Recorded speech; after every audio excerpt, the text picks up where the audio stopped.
The teacher scoffed in the face of a 12-year-old girl who raised her hand to solve a math problem. The following actions she took left the entire classroom in a state of total silence. Naomi Ellison, a 12-year-old, occupied the second seat from the window in the third row, with her arms folded and her gaze fixed on the equation that was illuminated in a dry erase marker at the front of the room. It was algebra, a complex subject that was far beyond the standard curriculum. But Naomi appreciated the way numbers made sense in a way that the rest of life did not. The classroom was not particularly boisterous, but there was a consistent cadence of conversation that enabled one to blend in without being noticed. At Clearwater Middle in Boise, Idaho, Naomi typically operated in this manner: maintain a low profile, complete her tasks, and avoid creating any disruptions. However, today, a change occurred.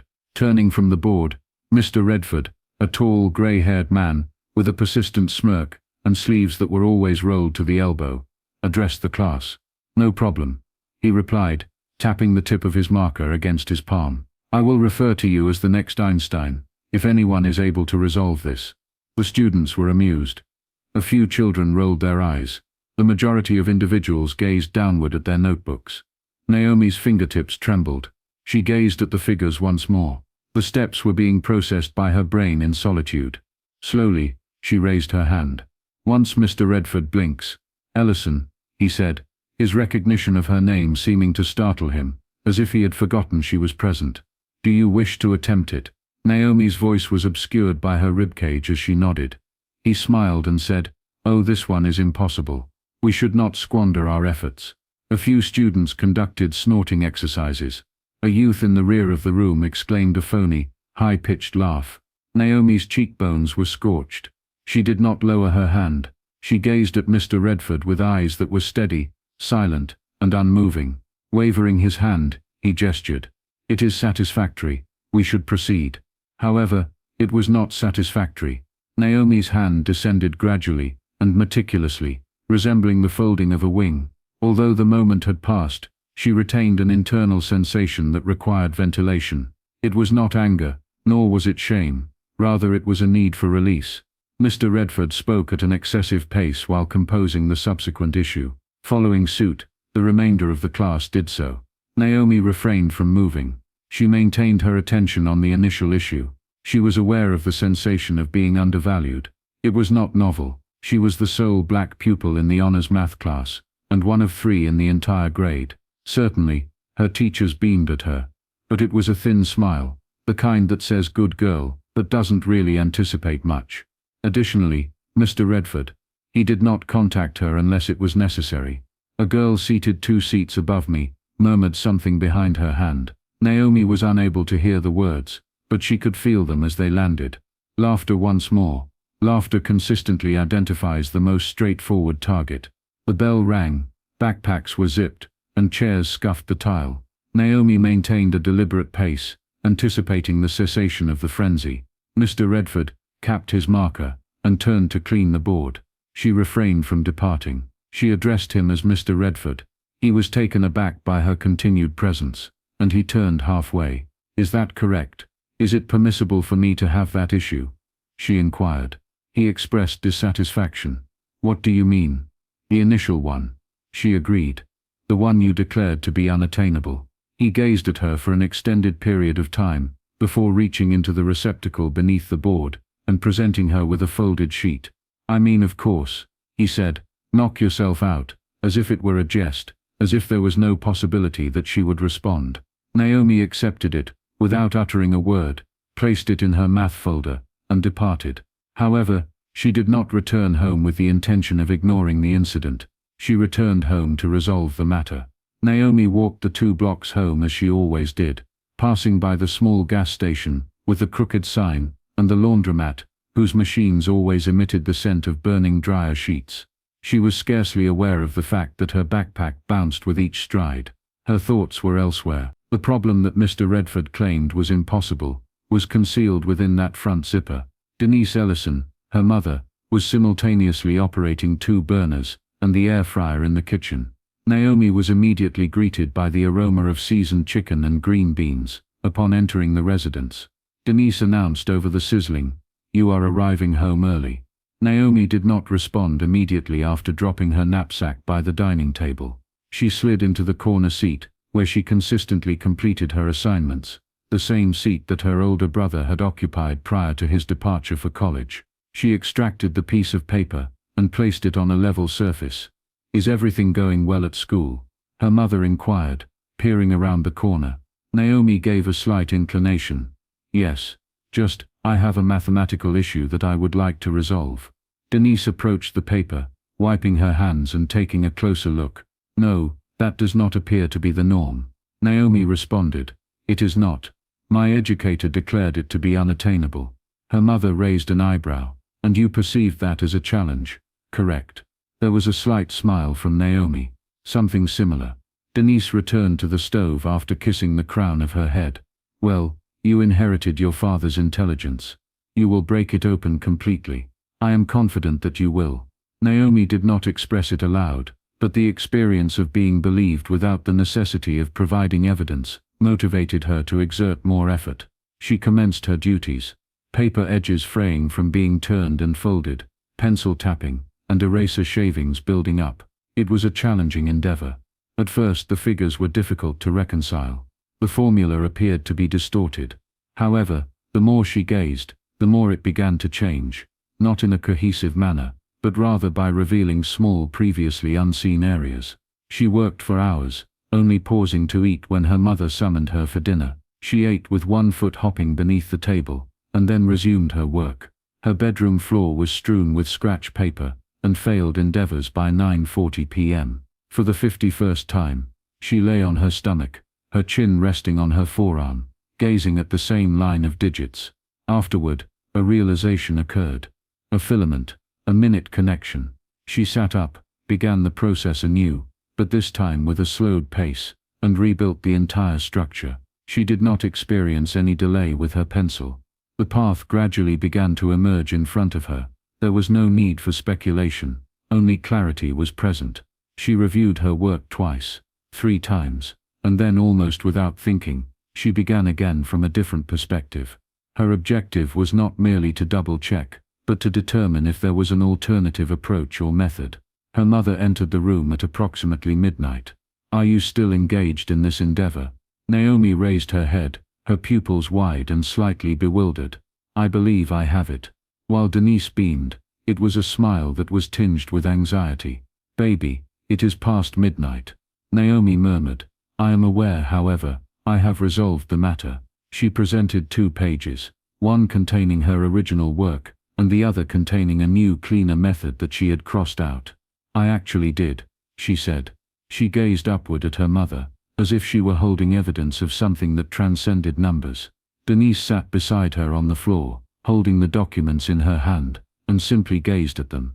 "Are you planning to bring these to school on Monday?" she inquired. Naomi acknowledged. Her mother inhaled.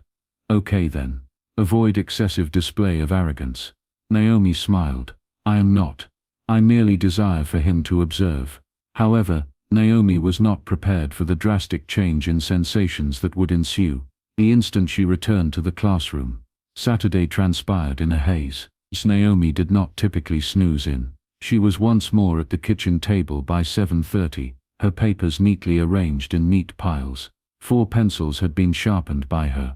Although she utilized her calculator solely for verification purposes, she never employed it as a guide. It was situated adjacent to her notebook. Her mother observed her from the doorway, holding a coffee container. "Are you certain you do not wish to visit the recreation center? Today they are conducting the robotics demonstration." Naomi shook her head without averting her gaze.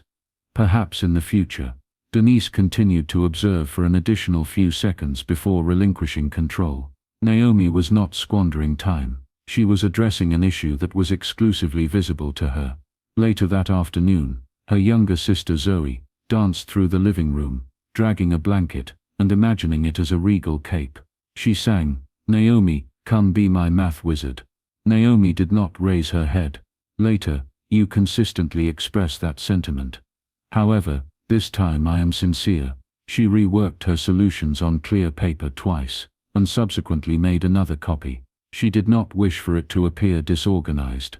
She did not wish for him to assert that he was unable to read her work if she were to present it to Mr. Redford. She even entertained the notion of typing it. She had 2 folders by Sunday morning, one containing her original handwritten notes, which were flawed, erased and raw, and another that was a clean version with both solutions clearly boxed, and the steps labeled in neat penmanship. In the upper right corner of each page, she inscribed her name in small print. However, she was persistently bothered by something. What if he was indifferent? What if he regarded it, shook his head, and continued to move forward? She gazed out the window for an extended period of time. Her mother was outside, pruning the shrubbery. Zoe was utilizing chalk to create smiley expressions on the sidewalk. Life continued as usual, and it is possible that this is what contributed to the distress. Because in Naomi's mind, everything had changed. Her mother summoned her to the kitchen on Sunday evening. A pie was allowing to cool on the burner. Apple is her preferred fruit. Denise presented her with a plate that contained a slice, and then placed another plate across the table for herself. Please take a seat. Naomi sat with a fork in her hand, but she had not yet begun to eat. Her mother spoke softly. Are you certain you wish to present this to him? Naomi acknowledged. You are not engaging in this activity to demonstrate anything to anyone other than yourself, correct? She hesitated. I am uncertain. Her mother approached and caressed her hand. People such as Mr. Redford, they have their own blind spots. They have been carrying them for a long time. You shine too bright, and sometimes they are unsure of how to handle it. Naomi's gaze was directed toward the tray. Denise continued, however, you continue to exhibit them. I am not attempting to diminish their size. Rather, I am allowing them to observe what they overlooked during their initial visit. Naomi resumed her gaze. Even if they never acknowledge their error, even then, she carefully packed her knapsack that evening, slid the clean folder into a plastic sleeve, and selected her outfit as if it were a special occasion. She had no intention of addressing the class, but a small part of her harbored the hopes that she would. She did not desire retribution. Rather, she desired the opportunity to be heard. The morning of Monday arrived early. Naomi did not consume a substantial breakfast. However, she consumed her beverage and secured her shoes. She gripped the strap of her backpack with a slightly tighter grasp than usual, as she walked to school, under a cloudy but dry sky. The corridors within the building were filled with the typical cacophony of children's laughter, the slamming of lockers, and the squeaking of footsteps on waxed tile. It was scarcely audible to Naomi. She arrived at room 206 precisely when the bell tolled. Mr. Redford was already writing on the board with his back to the door. She slid into her seat, her folder still concealed within her purse. Her heart pounded out loudly in her ears. He refrained from gazing at her. No mention was made of Friday. Naomi maintained her composure. This time, she refrained from raising her hand. Not yet. However, it was not Mr. Redford who presented her with the opportunity when it eventually arrived. It was one of her colleagues. The third period began in the same manner as any other. The lesson was initiated by Mr. Redford, who spoke at a pace that was beyond the comprehension of the majority of the class. His words alternated between half-solved examples and formulas. Naomi remained seated, with her notebook perched on top of her folder, unopened. She was unwilling to pressure it. She desired for him to see her in order to recognize the fact that he had disregarded. However, 20 minutes later, he exhibited no indication of recalling the events of Friday. There was no sideways glimpse. No eyebrows were raised. Nothing more than mathematics and markers. Afterward, an unforeseen event transpired. A hand was raised, but it was not hers. Joshua Levine was the individual in question. A student who was particularly vocal in the classroom. He was a soccer player, who turned everything into a comedy. However, he appeared bewildered today. Mr. Redford, he inquired, may we revisit the challenging issue from last week? Redford paused, his marker suspended in midair. Which one? The one you claimed no one could solve. The classroom was filled with a murmur. The heads of individuals were turned. A few children laughed. Redford shook his head. That issue was not intended to be resolved. It was merely for display. Josh inquired. However, what if someone did? With a sideways glance, Naomi sensed it at that moment, half a dozen eyes advancing toward her. She refrained from moving. She did not raise her hand. Not yet. A small chuckle emanated from Mr. Redford. Indeed, I suppose they would be more intelligent than I am. The room fell silent.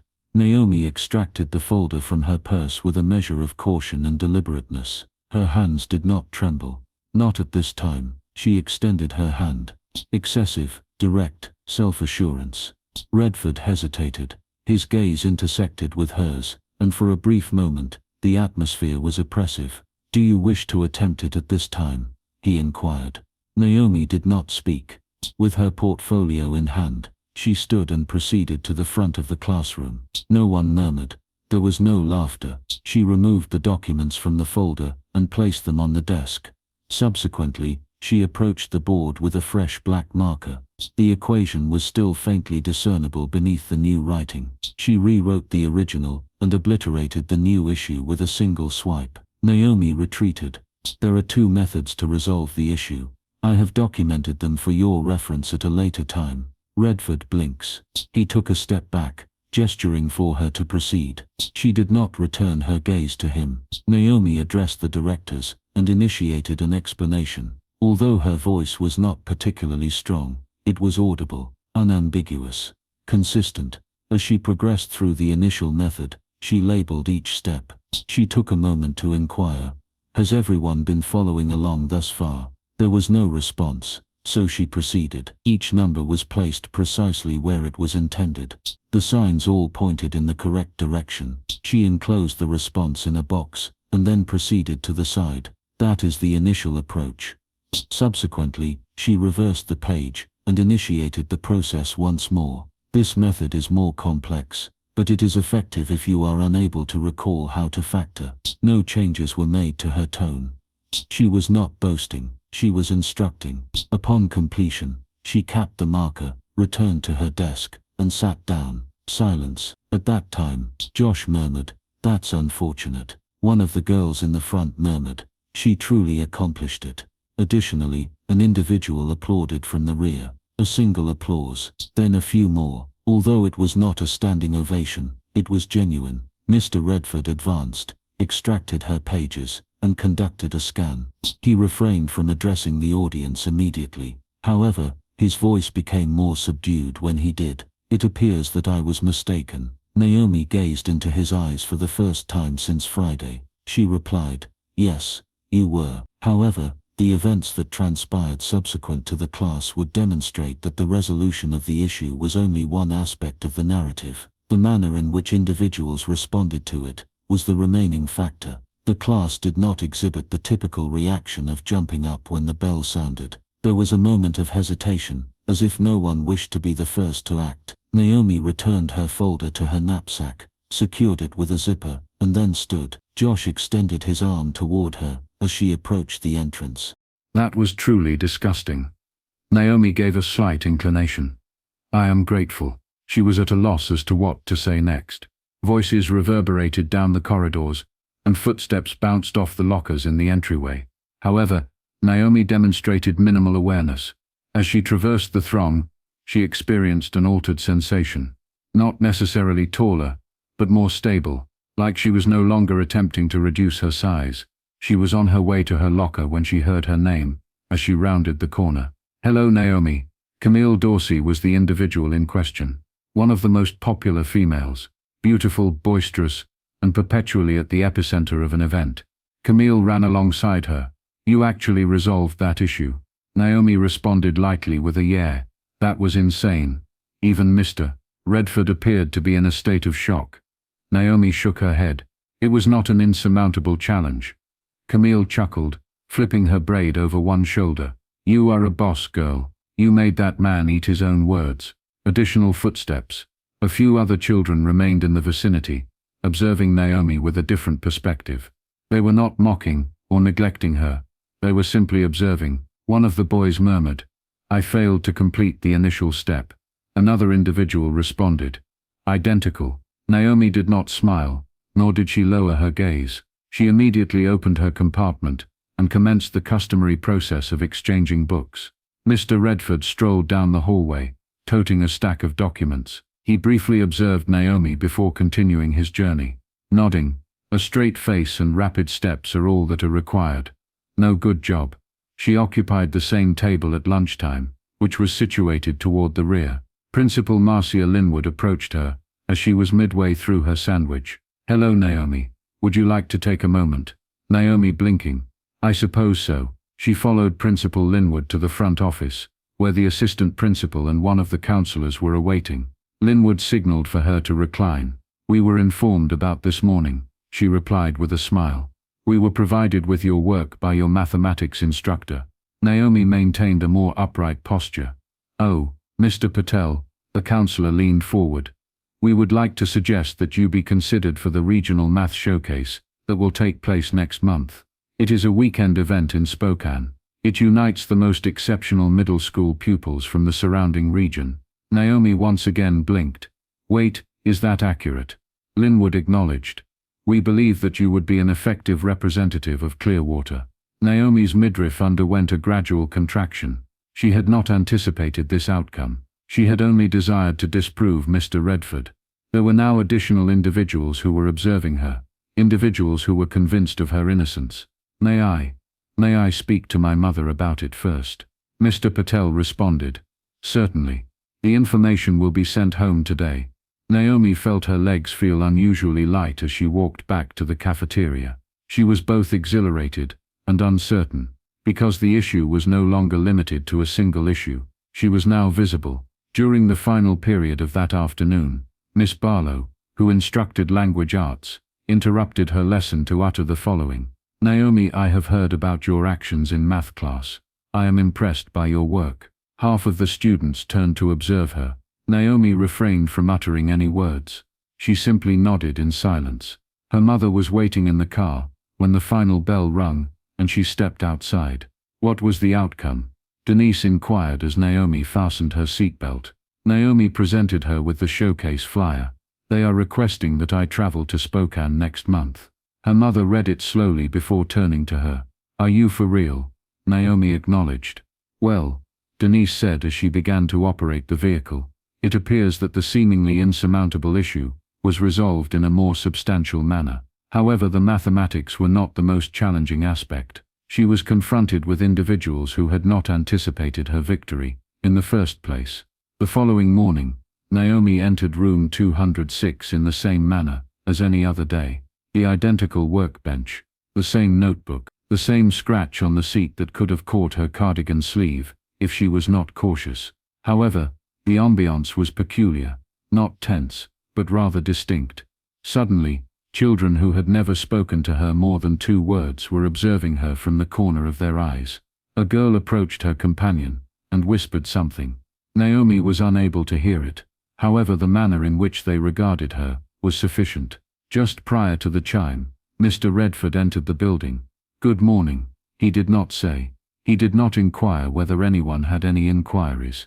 He immediately initiated a new lesson, as if Friday and Monday had never occurred. Naomi did not anticipate a comprehensive apology. However, a token gesture could have indicated that he now regarded her differently.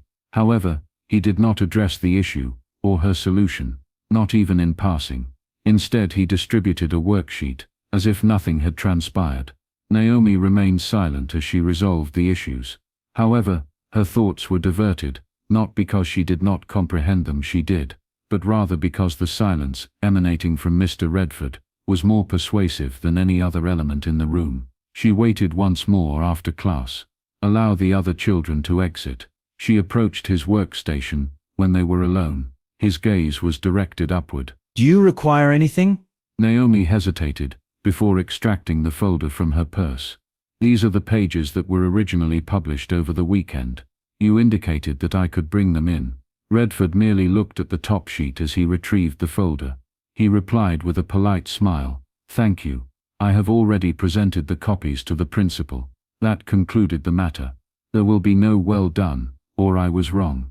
Simply express your gratitude. Naomi anticipated that he would provide additional information. However, he was already in the process of stacking documents. She turned to depart. Naomi, she hesitated. Redford gazed at her. You are exceedingly intelligent. However, just exercise caution. Are you being cautious? Once he bowed. There are certain children who are susceptible to being humiliated. Naomi did not respond. She has just exited the room. The words remained with her in the hallway, not for their meaning, but for their absence. Mr. Patel, the counselor, contacted her once more that afternoon. He had conversed with her mother.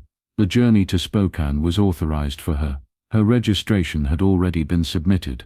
He informed her, "I wish to be unequivocal. This is not solely about a single issue.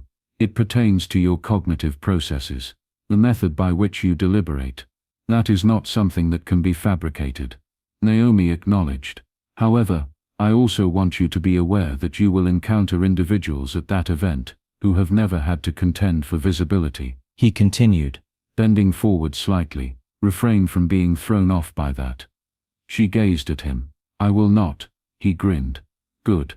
On that evening, at home, Naomi sat at the kitchen table once more, this time without a problem, but with her thoughts. Her mother approached her with a cup of tea in hand and occupied the seat directly across from her. "Are you feeling well?" Naomi hesitated. I anticipated that he would express himself. "Redford. Yes. I believed that, after all that, he would at least acknowledge that he was mistaken." Her mother did not respond immediately. Afterward she stated, "There are individuals who are more at ease with doubting you than with acknowledging that they made a mistake in judging you." Naomi hesitantly nodded. "However, you did not merely resolve that issue. You were in a room filled with individuals who were not anticipating your arrival. However, you proceeded with the task. That is of significance." Naomi raised her head. "I believe I frightened him." Denise grinned. "Very well. Occasionally, individuals require a slight jolt in order to perceive things more plainly." Naomi did not immediately return the smile. However, she discreetly resumed writing after retrieving her folder. However, she was unable to proceed in its entirety until she made one final decision, the kind that would not only define her as a student, but also the type of person she aspired to be. 2 days afterward, Naomi surveyed the tables while holding her platter in the cafeteria. For the first time, there were spaces available near the front. Children who previously did not pay attention to her now scurried over as if they were reserving seats. However, she proceeded to bypass them and locate her customary location in the rear, adjacent to the corner wall that featured a faded mural of mountain ranges. She did not intend to be histrionic, she simply did not feel inclined to participate. A voice cried out from behind her as she sat down. "Hello, Naomi." Josh was the individual in question. He slid into the seat opposite her, holding a partially consumed apple in one hand. "Are you planning to travel to Spokane?" Naomi acknowledged. "That is extraordinary. Are you experiencing anxiety?" "A small amount." Josh shook his head. "You should not be. I am referring to, you inhaled that issue, twice." Naomi raised her head. The issue was not the focus. Josh raised his eyebrow. "Then what was it?" Her mind was briefly engaged. It was about the opportunity to experiment. Josh became silent. He chewed his apple at a leisurely pace. "That is genuine," he declared. "Some of us never consider that aspect." He received a brief smile from Naomi. "That is somewhat the issue." He suppressed a chuckle and shook his head. "I wish I had your intelligence." She continued to smile as she replied, "No, you should desire your own brain. You simply must have faith in it." He appeared to have never considered that possibility before. However, later that afternoon, during study hall, Naomi sat in front of her open notebook. She was not composing equations. She was composing her thoughts, inquiries, sentences that had been circling in her mind for days. Items such as, what does it mean to be intelligent in the eyes of others? For what reason is confidence misconstrued for arrogance when it originates from an incorrect individual? What if the objective is not to demonstrate one's capabilities, but rather to recognize them, even if no one else has yet to discern them? She was still engaged in the act of writing when Miss Barlow entered the room and delicately tapped the desk. "You have had an eventful week." Naomi's eyes shifted upward. "Yes. I trust that you are aware that you have influenced more than just your own class." Naomi inclined her head. "What do you mean?" Miss Barlow retrieved a chair and seated herself adjacent to it. "You served as a reminder of the potential that exists when individuals are afforded the opportunity to develop. Not all individuals possess the courage to request that space. Naomi refrained from uttering any words. However, the words remained with her. By Friday, the situation was resolved. The children ceased to gaze. The practice of teachers muttering was discontinued. However, something had changed. Not within them, within her. She walked differently, not noisier, but more robust. She passed by room 206 on her way out that afternoon. The door was partially open as Mr. Redford graded papers. She paused and gazed inside. He failed to observe her. She had the option of entering by herself. Said something. Inquired. I made one final attempt to persuade him to acknowledge the events that transpired. However, she refrained from doing so, not out of fear, but because she no longer required his approval to have faith in herself. During that weekend, her mother accompanied her to purchase a winter parka. February in Spokane was not going to be a pleasant experience. They discovered a navy blue item on clearance that had a soft interior. Naomi donned it and gazed into the mirror for an extended period. Denise was situated behind her. Are you prepared? Naomi acknowledged. Yes. Denise presented her with a folded note that evening. As they prepared for the journey, refrain from opening it until you have boarded the bus. The following morning, Naomi embarked on the flight with her knapsack coat tightly fastened and folder in hand. The note was opened by the driver as she initiated the engine. It stated, when entering any room, proceed with the confidence that you are a part of it as you are. She folded it back up and slipped it into her math folder. The bus pulled away from the curb, and Naomi looked out the window, not to observe what she was leaving behind, but to imagine what she might build next. Every child deserves to be seen for who they are, not who someone assumes they'll be. If you are acquainted with an individual such as Naomi, trust in them prior to their demonstration of their capabilities. And if you are someone like Naomi, do not wait for the world to validate you. You are aware of your worth. Carry it firmly, and teach them to recognize it. I hope this story has captivated you. Please consider subscribing. We have a greater number of powerful stories to come.